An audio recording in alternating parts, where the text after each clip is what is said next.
Subscribe करें और bell दबाएं ताकि कोई खबर रह न जाए।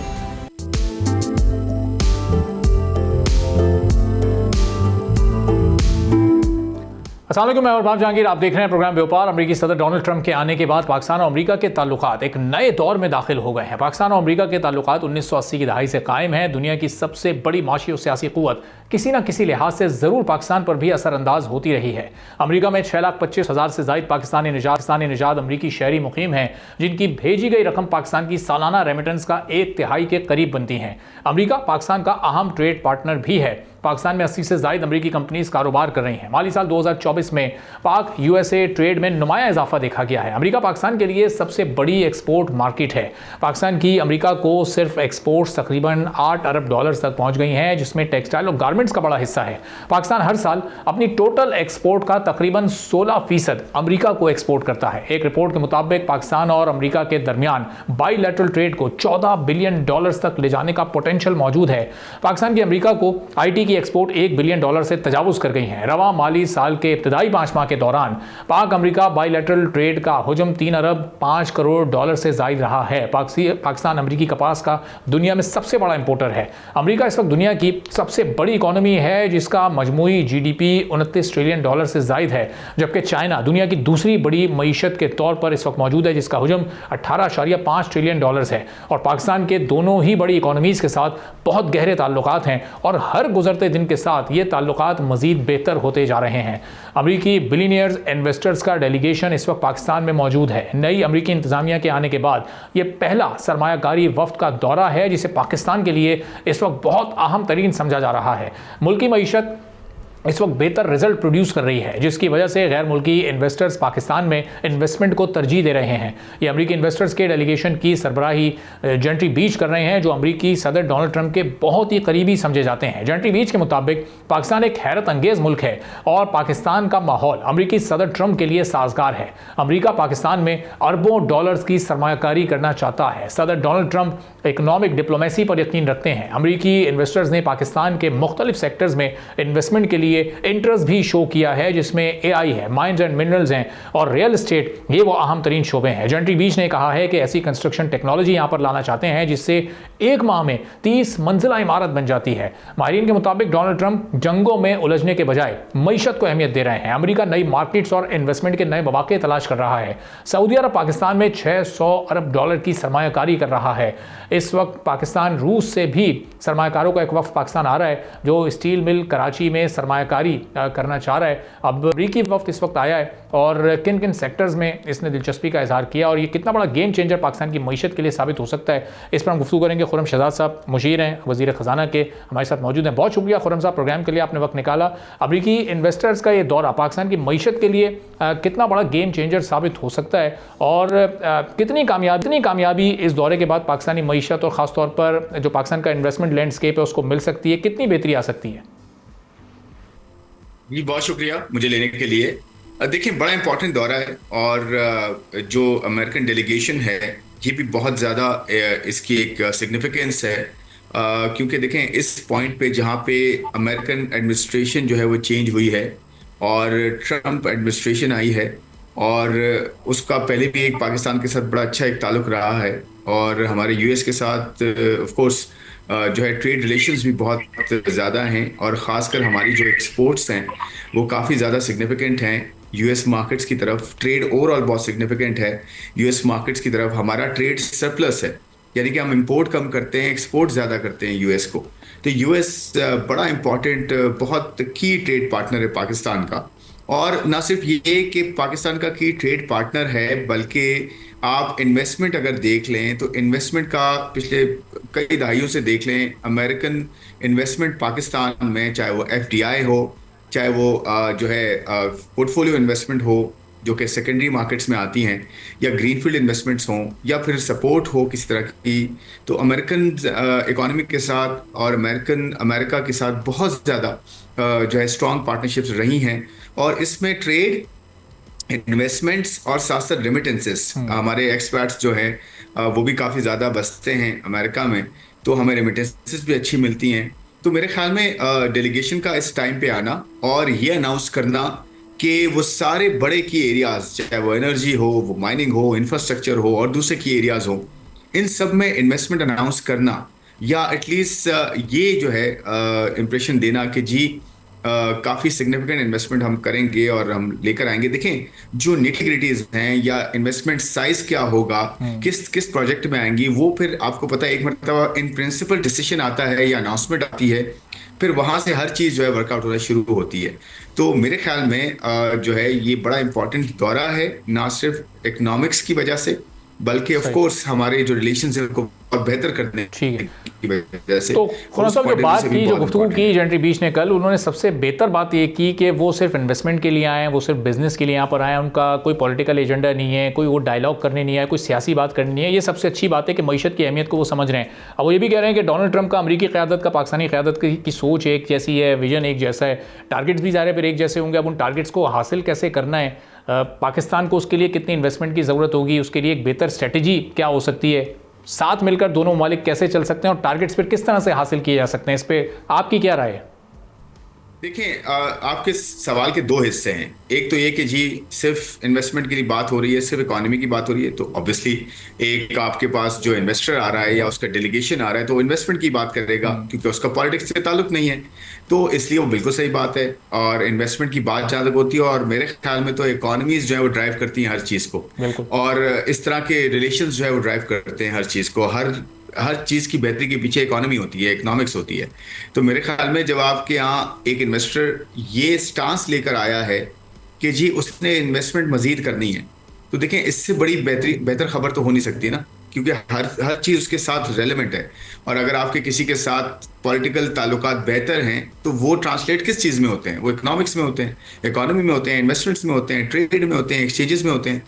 तो मेरे ख्याल में तो इसको हमें रिटेरेट करने की जरूरत नहीं है। तो ऑफ कोर्स जो है इकोनॉमिक्स है ये सारी चीज़, और इन्वेस्टमेंट्स हैं, तो इन्वेस्टमेंट की ही ज़रूरत है इस मुल्क को सबसे ज़्यादा। मैं बताऊं आपको, हमारा इन्वेस्टमेंट टू जीडीपी रेशो जो मईशत के हिसाब से जो सरमायाकारी है वो काफ़ी कम है, उसका पोटेंशियल बहुत ज़्यादा है। तो मेरे ख्याल में बड़ा टाइमली है इस पॉइंट पे जहाँ पे इकोनॉमी में स्टेबलाइजेशन बहुत अच्छी आ गई है, और यहाँ से हम सस्टेनेबल ग्रोथ की बात कर रहे हैं, एक्सपोर्ट लेड ग्रोथ की बात कर रहे हैं, बजाय इसके कि इंपोर्ट लेड जो है ग्रोथ हो, जिसमें हमारे यहाँ फिर वही प्रॉब्लम होते हैं, हम डॉलर्स कम हो जाते हैं हमारे पास, फिर हमारे रिजर्व्स कम होते हैं, तो फिर आईएमएफ के पास दोबारा भाग दौड़ के जाना पड़ता है। तो हम अब बात कर रहे हैं एक्सपोर्ट लेड ग्रोथ की, हम बात कर रहे हैं उन बड़े सेक्टर्स की जो कि एंकर सेक्टर्स हो सकते हैं, यानी कि लीड कर सकते हैं इकोनॉमी को। उसके अंदर एनर्जी बहुत बड़ा सेक्टर है हमारा, बहुत बड़ी इन्वेस्टमेंट की जरूरत है, चाहे वो ट्रांसमिशन हो, डिस्ट्रीब्यूशन हो, इवन जनरेशन में हमें जो है वो जो फ्यूल है उसको चेंज करने की हम बात कर रहे हैं, और कॉस्ट ऑफ डूइंग बिजनेस कम करने की बात कर रहे हैं। इसमें इंटरेस्ट रेट्स का आना, महंगाई का नीचे आना, और करेंसी का स्टेबलाइज होना, और साथ साथ रिजर्व जो हमारे हैं, जो फॉरेन एक्सचेंज रिजर्व्स है, उनकी उस लेवल पे आ जाना जहाँ पे हम काफ़ी 2 साल 2.5 साल पहले थे। तो मेरे ख्याल में ये सब अशारिये उनका बेहतर होना, स्टेबलाइजेशन अचीव करना, आईएमएफ प्रोग्राम में जाना, और फिर स्ट्रक्चरल रिफॉर्म्स करना, गवर्नमेंट का साइज कम करना, और जो गवर्नमेंट की जिसे स्टेट ओन एंटिटीज कहते हैं उनको ठीक करना, फिर एनर्जी सेक्टर को ठीक करना, और फिर उसके साथ साथ जो है पेंशन्स को ठीक करना, प्राइवेटाइजेशन की तरफ जाना। ये सारे जो स्ट्रक्चरल रिफॉर्म्स शुरू हुए हैं, और साथ साथ जो है फिस्कल कंसोलिडेशन हुई है कि टैक्सेस को सही जगह लगाने की हम बात कर रहे हैं। एग्रीकल्चर टैक्स में देखें केपी गवर्नमेंट ने बहुत अच्छी डेवलपमेंट, बहुत अच्छा जो है ये काम किया है कि एग्रीकल्चर टैक्स को जो इंट्रोड्यूस करवाया है। फिर पंजाब गवर्नमेंट ने इससे पहले कर लिया था, अब बलूचिस्तान सिंध की बारी है, वो आई एम श्योर कि आने वाले दिनों में इस पैक्ट का हिस्सा बनेंगे, जिससे हम एग्रीकल्चर टैक्स जो है वो एक रीजनेबल बेसिस पे ला सकेंगे, अचीव कर सकेंगे। फिर retail, wholesale trade, real estate, इन सबसे जो है कंप्लायंस एनफोर्समेंट की बात हो रही है, और जो फॉर्मल सेक्टर है टैक्सेस जहाँ पे वहाँ कम करने की बात हो रही है। तो कॉस्ट ऑफ डूइंग बिजनेस कैसे कम होगी? आपके यहाँ कर्जे की जो कॉस्ट है वो कम हो गई है, काफ़ी ज़्यादा कम हो गई है, आपके एनर्जी की कॉस्ट कम होने जा रही है, एक्सपेक्टेड है, और साथ साथ आपके यहाँ टैक्सेस जो है सही जगह लगाने की बात हो रही है, टैक्स बर्डन कम करने की बात हो रही है। तो मेरे ख्याल में ये सब चीज़ें इन्वेस्टर देख रहा है, और ये बड़ा टाइमली आए हैं इस वक्त मेरे ख्याल में, जो है इस पॉइंट पर आए कि जहाँ पे इन्वेस्टर जो शार्प और जो स्मार्ट इन्वेस्टर्स होते हैं वो उन मुल्क ममालिक में जाते हैं जहाँ पे ये चेंजेस आ रही होती हैं, ताकि वो उस पॉइंट पे जाके इन्वेस्ट करें, फिर उनको एक अच्छी बड़ी जो है अपसाइड मिले, रिटर्न मिले। और हमारे लिए भी ये है कि हमारे यहाँ टैक्स टू जीडी जो इन्वेस्टमेंट टू जीडीपी काफ़ी कम है। यहाँ बहुत रूम है कि हम 5-8% बढ़ा सकते हैं tax to investment to GDP, जो कि ट्रांसलेट हो सकता है अच्छे ह्यूमन रिसोर्स में, अच्छी एजुकेशन में, अच्छी हेल्थ में। आप देखें जो वर्ल्ड बैंक के साथ फ्रेमवर्क जो है कंट्री पार्टनरशिप फ्रेमवर्क अभी साइन होने जा रहा है, ये बड़ी इंपॉर्टेंट डेवलपमेंट है। और हम $20 बिलियन की बात करें, आईएफसी कह रहा है मजीद $20 बिलियन और ऐड करेंगे, तो इन्वेस्टमेंट का पोटेंशियल बहुत है। हमें अपनी चीज़ों को ठीक करना है, चैलेंजेस को ओवरकम करना है, और ऐसे इन्वेस्टर्स सही। आपके पास अब आएंगे फ्रॉम साहब इंशाल्लाह। ये अच्छी बात है कि जेंट्री बीच और उनके डेलीगेशन ने बड़ा क्लियर अपना इंटरेस्ट बता दिया है कि माइंस एंड मिनरल्स और रियल स्टेट्स ऐसे सेक्टर्स हैं जहाँ पर वो बड़ी अपॉर्चुनिटी और पोटेंशियल को वो भांप चुके हैं। लेकिन अब इसके अलावा भी बहुत सारे ऐसे सेक्टर्स हैं जहाँ पाकिस्तान को इन्वेस्टमेंट की ज़रूरत है, तो उस डेलीगेशन से कुछ ऐसे मुज़ाकरात हुए, कोई बिल्कुल बातचीत ये हुई है, हो उनका सकता है। इंटरेस्ट अभी जाहिर हो रहा है? देखिए हर इन्वेस्टर का अपना एक एरिया होता है या अपना एक फोकस होता है। देखिए हमारे पास तो आपको पता है सारे इन्वेस्टर, सारे जो आपके सेक्टर्स हैं वो ओपन है, और हम जिसको प्रायोरिटाइज करते हैं वो ज़्यादातर आपको पता है एग्रीकल्चर सेक्टर में बहुत ज़्यादा पोटेंशियल है, अनटैप्ड है। पूरी की पूरी जो चेन है, वैल्यू चेन है, उसमें इन्वेस्टमेंट जो है वो हो सकती है। और 20% ऑफ जीडीपी भी है हमारी इकोनॉमी का एग्रीकल्चर। उसके साथ साथ हम टेक्नोलॉजी को बहुत फोकस कर रहे हैं। आप देखें एक्सपोर्ट्स में इजाफा हो रहा है, लेकिन हम उसको मजीद चाहते हैं इन्वेस्टमेंट हो, हमारा ह्यूमन रिसोर्स और ज़्यादा जो है वो बेहतर हो। और पाकिस्तान गवर्नमेंट भी इस पे जो है अब कोशिश कर रही है कि जो हमारे जो फ्रीलांसर्स हैं, इतनी बड़ी कम्युनिटी है फ्रीलांसर्स की, तो हमारे बच्चे बच्चियां काम कर रहे हैं और यहाँ बैठ के बाहर बड़ी बड़ी कंट्रीज को और बड़े बड़े जो है ऑर्गेनाइजेशंस को वो सर्व कर रहे हैं, तो उनको भी हम दोबारा कंटेन करें। हम उनको इंसेंटिवाइज करने की बात कर रहे हैं कि जी उनको हम जो है वो अपने मुल्क में जो है एंटरटेन करें, ताकि वो यहाँ रह के और बड़ा काम कर सके और एक्सपोर्ट्स अट्रैक्ट कर सके। फिर कंपनीज टेक्नोलॉजी की हमारे यहाँ बहुत बड़ी बड़ी बन सकती हैं। और उसके साथ साथ एग्रीकल्चर की मैंने बात की, टेक्नोलॉजी की बात की, माइनिंग है, मिनरल्स हैं, बहुत बड़ी इंडस्ट्री है। हम तो माला माल है इन चीज़ों से, हमें तो उसको कन्वर्ट करना है वैल्यू में। तो उसके लिए हमें इंटरनेशनल जो है इन्वेस्टर्स की ज़रूरत है, लोकल इन्वेस्टर्स की ज़रूरत है, जेवीज की ज़रूरत है। ये सारे काम जो है हम कर सकते हैं। तो मेरे ख्याल में एग्रीकल्चर हो, वो माइन एंड मिनरल्स हो, एनर्जी हो, आपके यहाँ टेक्नोलॉजी हो, एसएमई सेक्टर है, हाउसिंग है, आपके यहाँ कमर्शियल जो है वो कंस्ट्रक्शन सेक्टर है, आपका बहुत बहुत रूम है। हर यू नेम इट। आप फार्मास्यूटिकल्स को देख लें, फार्मा में कितना बड़ा रूम है, एफएमसीजी में कितना बड़ा रूम है। लेकिन हम बात क्या कर रहे हैं, इंपॉर्टेंट बात यह है कि हम एफिशिएंट एफडीआई की बात करते हैं, या एफिशिएंट इन्वेस्टमेंट की बात करते हैं, या प्रोडक्टिव इन्वेस्टमेंट की बात करते हैं। वो इन्वेस्टमेंट जो एक्स ना सिर्फ लोकल मार्केट को सर्व करे, बल्कि ग्लोबल मार्केट को सर्व करे, एक्सपोर्ट्स में इजाफा करे, ताकि हमारा फॉरेन एक्सचेंज जो है ना वो हमें ज़्यादा बेहतर मिले, और हम उसको री इन्वेस्ट करें अपने ह्यूमन रिसोर्स पे, और मुल्क को आगे लेके चलें एक्सपोर्ट की बेसिस पे, ना कि ये कि हम इंपोर्ट करते रहें, कर्जे लेते रहें और दोबारा वही हाल होता रहे, क्योंकि अब हम अफोर्ड नहीं कर सकते। ठीक है खुरम साहब, ये एफिशिएंट एफडीआई की आपने बात की, एक्सपोर्ट लेड ग्रोथ की आपने बात की, इकोनॉमिक इंडिकेटर इस वक्त पॉजिटिव हैं। हम देख रहे हैं कि एफडीआई भी आहिस्ता आहिस्ता मुल्क में आ रही है। लेकिन अब ऐसी सूरत हाल में जब हम बेहतरी की तरफ जा रहे हैं, तो इंटरेस्ट रेट में इस वक्त जो कमी हुई है वो सिर्फ 1% की, और बिजनेस कम्युनिटी की डिमांड थी कि 3 से 4% का एक रूम मौजूद था। ये जो ओवर कॉशियस अप्रोच है इस वक्त स्टेट बैंक की हुकूमत की, इसकी क्या वजूहात हैं? कट एक बड़ा भी कर सकते थे आप अगर उसको जो महंगाई की शरह है उसके साथ मुंसलिक करना। ये खासकर मिनिस्ट्री ऑफ फाइनेंस का कुछ लेना देना नहीं है इंटरेस्ट रेट्स के साथ, अच्छा। उनके डिसीजंस के साथ, क्योंकि ये स्टेट बैंक का प्रेरोगेटिव है, स्टेट बैंक का अपनी कॉल है कि वो कैसे इंटरेस्ट रेट्स को देखते हैं, कैसे उसका डिसीजन लेते हैं उनकी, और उसके अलावा किस तरह से करेंसी को देखते हैं, एक्सटर्नल अकाउंट को कैसे देखते हैं। तो ये प्योरली उनकी कॉल है, उनका प्रेरोगेटिव है। इसमें हमारा कोई इसमें अमल दखल नहीं है। हम तो रेसिपिएंट है एक तरह से, कि जो भी कॉल उनकी होती है वो हमें अगर फ़ायदा देती है तो डेफिनेटली हमारे लिए बहुत बेहतर है। और देखें कॉशियस स्टांस की जहाँ तक बात है, तो वो तो स्टेट बैंक का अपनी कॉल है कि जी वो इन्फ्लेशन को कैसे जो है मैनेज कर रहे हैं। अब इन्फ्लेशन नीचे आ रही है, हमारा व्यू ये है कि जी एक तो उन्होंने बहुत अच्छा ये काम किया कि बड़ी प्रूडेंटली लेके चलें, बड़ा ग्रेजुअल लेके चलें, और बिल्कुल तहम्मुल के साथ चलें। ये अच्छी बात है। ऐसा नहीं हो सकता कि जी आप इन्फ्लेशन नीचे आई तो आपने बहुत अग्रेसिव रेट कट दे दिया। और मेरे ख्याल में तो बहुत बड़ा रेट कट आया है। पिछले आप 10 महीने की बात करें या 8 महीने की बात करें, तो हम तो 10% कम कर चुके हैं स्टेट बैंक तो इंटरेस्ट रेट्स को। तो मेरे ख्याल में ऑलरेडी काफ़ी नीचे आ चुके हैं रेट्स। और वैसे भी काइबोर को देखें ना आप, जिस पे लैंडिंग बोरोइंग होती है, वो 11%, 11.25% के पास जो है वो ट्रेड करने लग गया है। इससे भी नीचे एक्सपेक्टेड है कि वो आ जाएगा। और बड़े जो इंस्टीट्यूशंस हैं, बड़े कॉर्पोरेट्स हैं, तो वैसे भी जो है वो बड़े कंपेटिटिव रेट्स पे जो है बोरोइंग कर सकते हैं और कर रहे हैं। तो मेरे ख्याल में तो ऑलरेडी बड़ी अच्छी जो है स्ट्रैटेजी रही है, और कट अच्छा खासा दे दिया है। इन्फ्लेशन देखें 4% पे है, तो मेरे ख्याल में स्टेट बैंक जो देखता है वो कोर इन्फ्लेशन देखता है।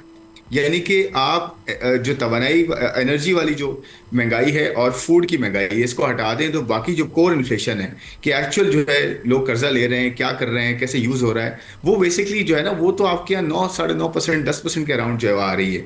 उसके हिसाब से देखें तो रेट 12% पे आ गया, तो वो तो बहुत। और देखिए, पॉजिटिव रियल इंटरेस्ट रखना रखना मेरे ख्याल में अच्छी स्ट्रैटेजी है। वो इसलिए अच्छी स्ट्रैटेजी कि लोगों को कंजम्पशन का जो इंसेंटिव है वो रिलेटिवली कम हो, सेविंग्स का इंसेंटिव ज्यादा हो, ताकि लोग इन्वेस्ट करें, सेव करें।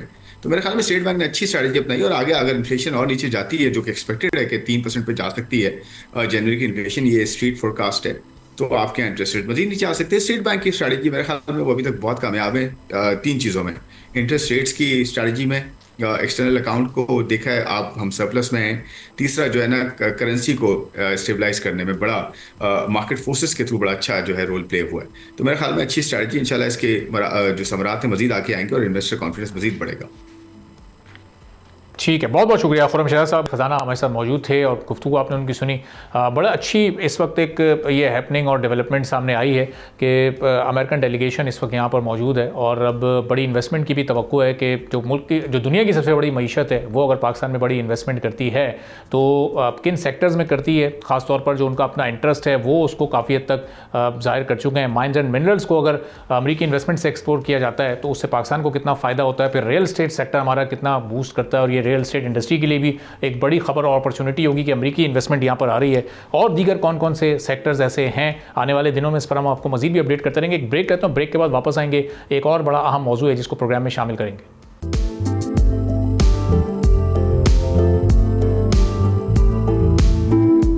एक बार फिर आपको प्रोग्राम में खुशामदीद कहेंगे। आर्टिफिशियल इंटेलिजेंस की दुनिया में एक जैसे नई रेस सी शुरू हो गई है, और चीन की सबसे बड़ी ऑनलाइन मार्केट यानी अलीबाबा ग्रुप ने भी अपनी आर्टिफिशियल इंटेलिजेंस ऐप का मॉडल QN 2.5 मैक्स लॉन्च कर दिया है। चीन की AI ऐप DeepSeek R1 की बढ़ती हुई मकबूलियत के बाद अब दुनिया में AI ऐप्स बनाने का एक कंपटीशन स्टार्ट हो गया है। अलीबाबा ग्रुप ने DeepSeek से भी ज़्यादा मौसर और मॉडर्न आर्टिफिशियल इंटेलिजेंस मॉडल तैयार करने का दावा कर दिया है, जो कि बहुत बड़ा दावा इस वक्त तस्वुर किया जा रहा है, चूंकि पिछले कुछ दिनों में DeepSeek ने एक तहलकस आर्टिफिशियल इंटेलिजेंस की दुनिया में मचा रखा है। अलीबाबा ग्रुप की जानिब से QN 2.5 मैक्स को नए चाइनीज़ ईयर के पहले ही दिन रिलीज़ किया गया। अब माहिरीन का ये कहना है कि अलीबाबा का अपने AI चैटबॉट लॉन्च करना इस बात का सबूत है कि DeepSeek की लॉन्च ने न सिर्फ ग्लोबल कॉम्पिटिटर्स को इस वक्त सख्त टक्कर दी है, दुनिया भर के बेहतरीन दिमाग इस वक्त उसके बारे में सोच रहे हैं, बल्कि खुद चाइना में भी अब एक मुकाबले की फ़ज़ा इस वक्त पैदा हो चुकी है। पहले से मौजूद है लेकिन अब उसमें मज़ीद भी तेज़ी आ सकती है। 10 जनवरी को DeepSeek के AI असिस्टेंट के लॉन्च जब इसको किया गया था, और फिर 20 जनवरी को DeepSeek के R1 मॉडल के लॉन्च के बाद सिलिकॉन वैली और AI की अमरीकी टेक्नोलॉजी कंपनीज अभी तक हैरत में ही मुब्तला हैं, और अमरीकी मार्केट के लिए इसको खतरे की घंटी भी समझा जा रहा है, चूंकि इससे अरबों हज़ारों अरब डॉलर का नुकसान सामने आ चुका है। DeepSeek के लॉन्च के बाद कई अमरीकी इन्वेस्टर्स को बिलियंस ऑफ डॉलर का नुकसान हुआ था, और कंप्यूटर चिप्स बनाने वाली कंपनी NVIDIA के शेयर्स की वैल्यू में 16.9% की कमी रिकॉर्ड की गई थी, जिसका वॉल्यूम 500 अरब डॉलर बनता है। लेकिन अब चीनी कंपनी DeepSeek के लिए भी कंपटीशन सख्त हो गया है, क्योंकि अलीबाबा की जानिब से ये दावा किया गया है कि उनका AI चैट मॉडल ChatGPT और DeepSeek और लामा से भी बेहतर और जदीद है। अब जब ये इतना जदीद ये मॉडल है तो उसके बाद ख़ुद DeepSeek को कितने इस वक्त उसकी मकबूलियत को थ्रेट्स हैं, और फिर दुनिया के दीगर ममालिक भी क्या इस टेक्नोलॉजी पर इसी अंदाज से काम कर रहे हैं, और मज़ीद सस्ते और रीच में आसान ऐसे मॉडल्स क्या तैयार किए जा सकते हैं, इस पर हम गुफ्तगू करेंगे। एहसन मशकूर साहब आर्टिफिशियल इंटेलिजेंस के एक्सपर्ट हैं, IT एक्सपर्ट भी हैं। बहुत शुक्रिया एहसन साहब, प्रोग्राम के लिए आपने वक्त निकाला। अभी DeepSeek की मकबूलियत की बात हो रही थी कि QN 2.5 मैक्स लॉन्च हो गया है। अब ज़रा इन दोनों पर आप अपनी एक्सपर्ट ओपिनियन दीजिएगा, फिर हम आगे चलकर ज़रा इसको कनेक्ट करते हैं थोड़ा पाकिस्तान से भी। बिल्कुल, देखें, thank you so much for having me here. Basically अभी आप देखेंगे DeepSeek अभी कुछ दिन पहले आया, और अब अलीबाबा ने भी अपना लॉन्च कर दिया है, और इस वक्त के साथ साथ मेरे ख्याल से अभी आने वाले कल में आप मजीद देखेंगे कि और ऐसी मजीद टेक्नोलॉजी आएंगी, और जैसे ही आर्टिफिशियल इंटेलिजेंस की अडॉप्शन इंक्रीज होगी उसकी कॉस्ट कम से कम होती रहेगी। तो ये डेफिनेटली एक चैलेंज है दुनिया के लिए, और स्पेशली US कंपनीज के लिए, जिसने इन्वेस्टर्स ने अरबों डॉलर इन्वेस्ट करे, और उसके बावजूद अब आप देख रहे हैं कि चाइना ने with in a month 2 platforms इसी तरह के निकाल दिए हैं जो ज़्यादा टेक्निक्स के अंदर इजाफा है, बेहतर टेक्निक्स इस्तेमाल करी हुई हैं, बिकॉज आपको पता है कि दुनिया भर में जीपीयूज के ऊपर बात हुई है, कंप्यूट पावर के ऊपर बात हुई है कि उसकी शॉर्टेज है। और अब आप देखें कि ये दोनों टेक्नोलॉजी जो है, इनका भी तो अलीबाबा का बेंचमार्किंग अभी सामने आएगी, बट मेरे ख्याल से इसकी भी कॉस्ट तकरीबन मिलती जुलती होगी और वही 2000-1500 एनवीडिया के जीपीयूज इस्तेमाल हुए होंगे। वेर एज यूएस के अंदर जितने भी बड़े बड़े आपके ओपन एआई, चैट जीपीटी है, उन्हें hundreds of millions of dollars की इन्वेस्टमेंट करी है। तो अब जैसे इसमें मजीद अब देखेंगे कि और ऐसे प्लेटफॉर्म्स आते रहेंगे दुनिया भर में, और बहुत सारे और ममालिक भी इसमें सोच रहे होंगे और इसमें एक इन्वेस्टमेंट करने का सोचेंगे, बिकॉज आगे वाले वक्त में इसकी बड़ी इस्तेमाल होगी हमारी दुनिया, हमारी रोजमर्रा जिंदगी के अंदर इनफैक्ट। और एहसन साहब, जो अमेरिका की एक सोच थी और अभी जब रिसेंटली डोनाल्ड ट्रंप आए तो उस बात को दोहराया गया कि टेक्नोलॉजी की दुनिया में अमेरिका लीडर रहेगा, उसकी सोच यही है कि टेक्नोलॉजी को लीड करता रहे, और उसके लिए बड़ी बड़ी इन्वेस्टमेंट भी प्लान की गई थी बड़े ग्रुप्स की जानिब से जो कई कई अरब डॉलर थी। लेकिन फिर डीप सीक का आना और सिर्फ 10 मिलियन की के थ्रू आना और इतनी छोटी इन्वेस्टमेंट में इतना बड़ा इम्पैक्ट क्रिएट करना, ये कितनी बड़ी इस वक्त एक तब्दीली लेकर आया। आर्टिफिशियल इंटेलिजेंस हर गुजरते टाइम के साथ आसान तो होती जा रही है, उसकी रीच भी आसान होती जा रही है, नई टेक्नोलॉजीज भी आती जा रही हैं, लेकिन इसने कितना इम्पैक्ट क्रिएट किया है इस वक्त?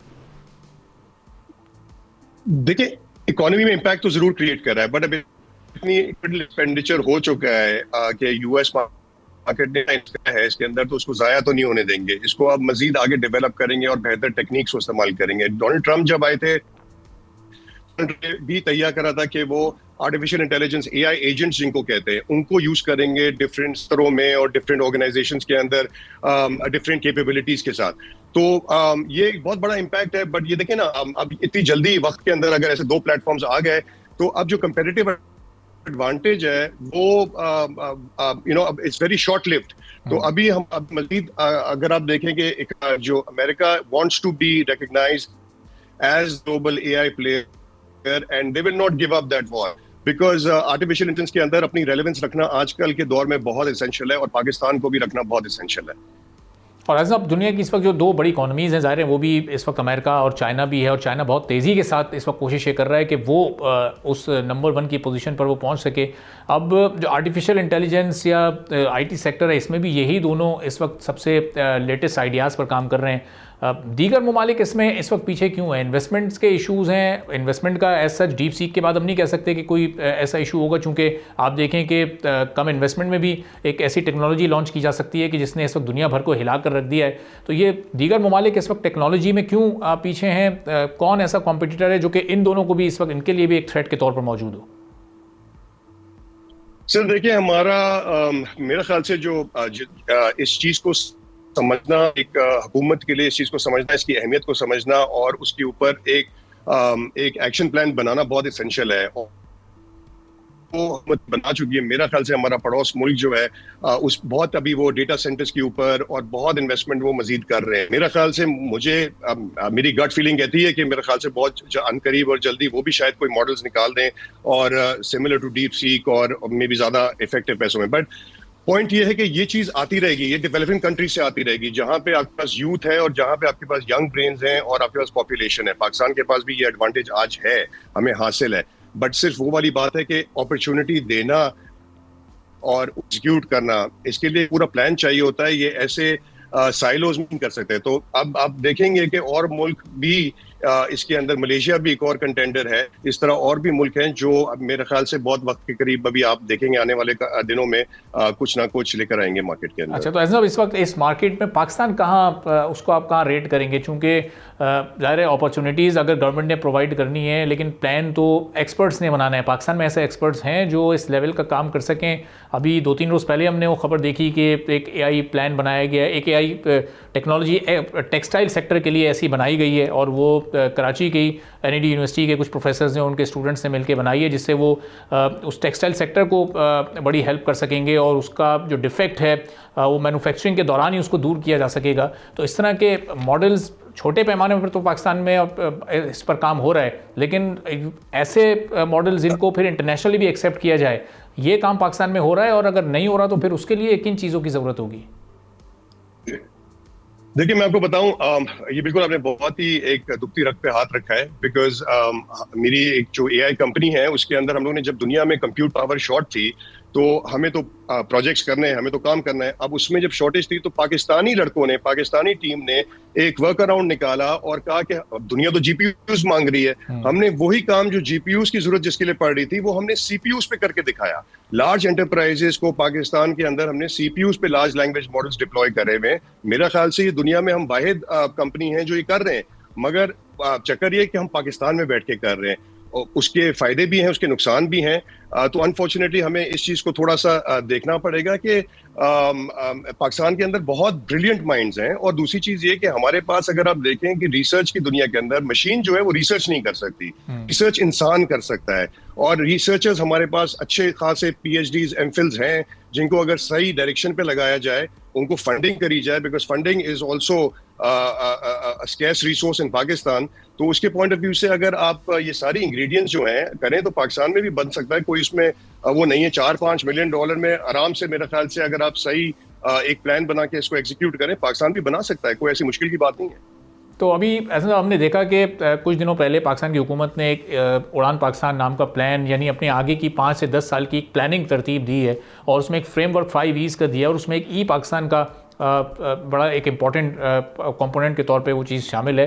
तो उस ई पाकिस्तान को अगर हम आर्टिफिशियल इंटेलिजेंस से कनेक्ट करें तो कितना पोटेंशियल मौजूद है हमारे पाकिस्तान में, हम अपनी इसके थ्रू आईटी एक्सपोर्ट्स को और ओवरऑल सर्विसेज को किस लेवल तक ले जा सकते हैं। जो उड़ान पाकिस्तान के टारगेट्स जो बहुत एम्बिशियस इस वक्त हमें दिखाई दे रहे हैं, अगर हम इस सेक्टर में काम करें तो इसका मतलब हम वो टारगेट्स अचीव कर सकते हैं। सर आई थिंक सब हर कोई कोशिश कर रहा है, अपने अपने एरिया के अंदर कोशिश कर रहा है, गवर्नमेंट भी कोशिश कर रही है, प्राइवेट सेक्टर भी कोशिश कर रहे हैं। इस तरह के स्ट्रैटेजी भी बनाई गई है एआई के ऊपर। सिर्फ जो बुनियादी मुझे जो फंडामेंटल फ्लॉ लगता है, और मैंने भी काफी इदारों के साथ इधर काम करा है, और मुझे जो लगता है कि हम सब साइलोज में काम करते हैं। अगर इसको एक हम यूनिटी के साथ एक सिंगल हैंडेडली एक मास्टरमाइंड्स को बिठाएं और सही मतलब टैलेंटेड लोग का इस्तेमाल करें, तो I think we can deliver whatever anyone else can deliver. तो चक्कर ये कि हम साइलोज में काम करते हैं, उससे हमारे रिजल्ट नहीं आते हैं, और अनफॉर्चुनेटली जो पॉलिसीज होती हैं वो महदूद रह जाती हैं। टेन्योर्स, गवर्नमेंट के टेन्योर्स के लिए कंटिन्यूटी नहीं होती। तो ये सारी चीजें जो हैं ये दे आर ऑब्स्टिकल्स टू इसको अचीव करने के लिए। तो ऐसा ये इस यूनिटी की तरफ आप इशारा कर रहे हैं, इसका मतलब कि कहीं ना कहीं कम्युनिकेशन गैप है, चूँकि रेलेवेंट मिनिस्ट्रीज भी मौजूद हैं, रेलेवेंट एक्सपर्ट्स भी मौजूद हैं, लेकिन शायद वो किसी एक टेबल पर नहीं बैठ पा रहे हैं, शायद वो दिमाग एक जगह जमा नहीं हो पा रहे हैं, जो कि हमारे पड़ोस ममालिक ने हमसे बहुत पहले कर लिया है।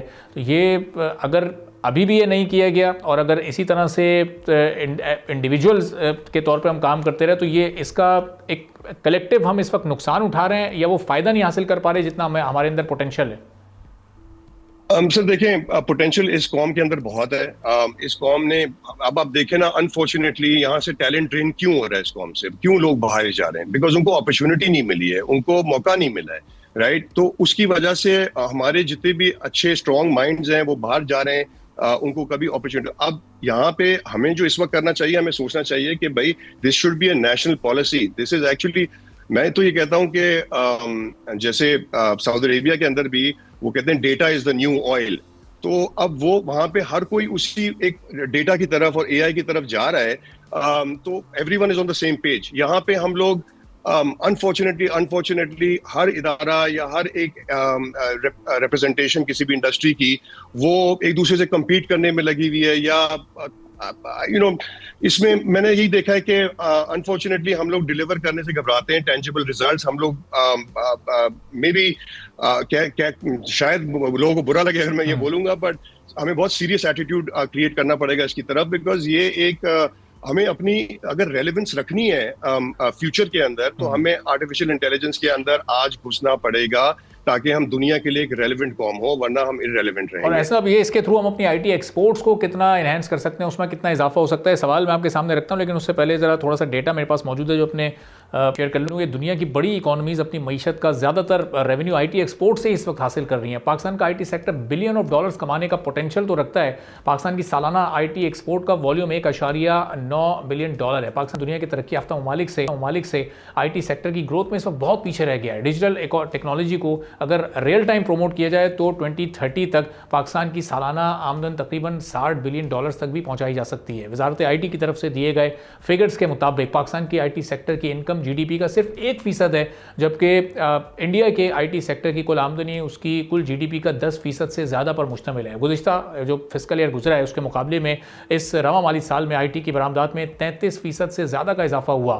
फिर पिछले 5 सालों की हम बात करें तो पाकिस्तान की आईटी इंडस्ट्री ने 22% की कंपाउंड सालाना तरक्की की शरह हासिल की, जो कि दीगर तमाम सेक्टर्स के मुकाबले में सबसे ज़्यादा ग्रोथ है। एक्सपर्ट्स के अंदाजे हैं कि मुल्की आईटी एक्सपोर्ट रवा माली साल 10 से 15% बढ़कर तकरीबन 3.5 और 4 अरब डॉलर तक भी पहुंच सकती है। खुद वज़ीर आज़म शहबाज शरीफ ने भी मुल्क में आईटी सेक्टर की एक्सपोर्ट्स को चंद बरसों में 20 से 25 अरब डॉलर तक ले जाने का हदफ मुकर्रर किया हुआ है। और इस सिलसिले में वज़ीर आज़म ये कहते हैं कि पाकिस्तान आलमी सतह पर बेहतर पोजीशन हासिल करने वाले ममालिक में शामिल हो गया है और पाकिस्तान को अगले 2 से 3 साल में 20 अरब डॉलर की इन्वेस्टमेंट और 20 अरब डॉलर की एक्सपोर्ट का हदफ हासिल करना है। लेकिन अब सवाल यहाँ पर ज़ाहिर है वही है कि ये सब होगा कैसे। अब से हम जानने की कोशिश करते हैं कि एहसन साहब, अगर अपनी एक्सपोर्ट्स को हमें इतना ज़्यादा बढ़ाना है आईटी की और हम इतना रिलाई कर रहे हैं और हमारा फ्यूचर भी उस पर मुनहसर है, तो अब इसमें आपकी क्या तजवीज़ होंगी गवर्नमेंट ऑफ पाकिस्तान के लिए इसमें? सर देखिए, मैं so basically IT service exports 15 साल से मैं खुद कर रहा हूँ डिफरेंट मार्केट्स के अंदर, मिडल ईस्ट में, अफ्रीका में, थोड़ा यूरोप में भी काम कर रहा है। अभी हम अमेरिका में काफ़ी एक्सपोर्ट कर रहे हैं, आईटी एक्सपोर्ट सर्विसेज कर रहे हैं। चक्कर ये कि देखिए पाकिस्तान के अंदर जितनी भी तमाम कंपनियां हैं 99% वो आईटी सर्विसेज कंपनीज हैं। आईटी सर्विसेज की एक तो ऑब्वियसली आप कितना बढ़ाएंगे। आप देखें आर्टिफिशियल इंटेलिजेंस की दुनिया के अंदर हमने अभी एक कंपनी के लिए बाहर बैरून मुल्क में काम करा, जिसमें हमने एआई एजेंट्स बनाए जो एनवायरमेंटलिस्ट थे, लीगल एक्सपर्ट्स थे और डेवलपर्स थे। ये आपस में रीजनिंग कर रहे थे और रीजनिंग करके कोडिंग कर रहे थे। तो अब आप ये सोचें कि मैन पावर भी जो अभी कल डिमांड में बहुत है और आज भी डिमांड में थोड़ा बहुत है, बट इसकी डिमांड भी अब श्रिंक होना शुरू कर देगी।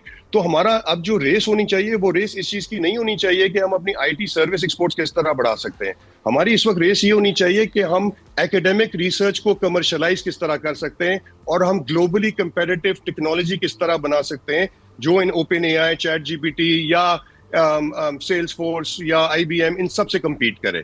तो हमारी स्ट्रेटजी थोड़ी चेंज होने की जरूरत है, बिकॉज देखें मुकाबला हम ये नहीं कर सकते। किसी की अगर $1 बिलियन पॉपुलेशन है, किसी की 250 मिलियन है, तो उसमें तो obviously there will be a disparity, but उसको भी अगर आप बढ़ा लेंगे, कितना बढ़ा लेंगे? बिकॉज अभी आने वाले दिनों में इंसानों की डिमांड तो कम होने वाली है विद आर्टिफिशियल इंटेलिजेंस। बहुत सारे पेशों के अंदर उनकी जितनी जहां 10 चाहिए थे वहां पे 5 लोग चाहिए अब। सो अब हमें जाना चाहिए प्रोडक्ट बनाने के लिए। प्रोडक्ट अगर एकेडमिक, हमारे पास बहुत अच्छा एकेडमिया है, उसको अगर हम सिखा सकें, बता सकें कि किस तरह प्रोडक्ट बनाने इस दुनिया के अंदर और कौन से प्रोडक्ट बनाने, कौन सी प्रॉब्लम सॉल्व करनी है, तो वो कंपनीज फिर $1 बिलियन, $5 बिलियन और हंड्रेड्स ऑफ मिलियंस डॉलर की कंपनी की वर्थ होगी। आज पाकिस्तान के अंदर आईटी सर्विस कंपनीज में 1-2 कंपनीज हैं जो बड़ी कंपनीज हैं, बट उनकी भी अगर आप वैल्यूएशन देखें वो बहुत कम है।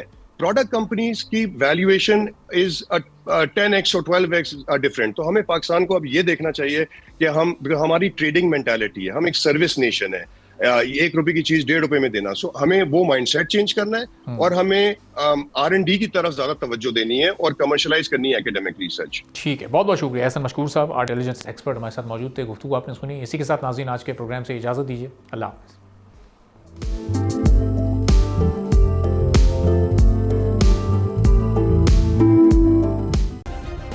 सब्सक्राइब करें और बेल दबाएं ताकि कोई खबर रह न जाए।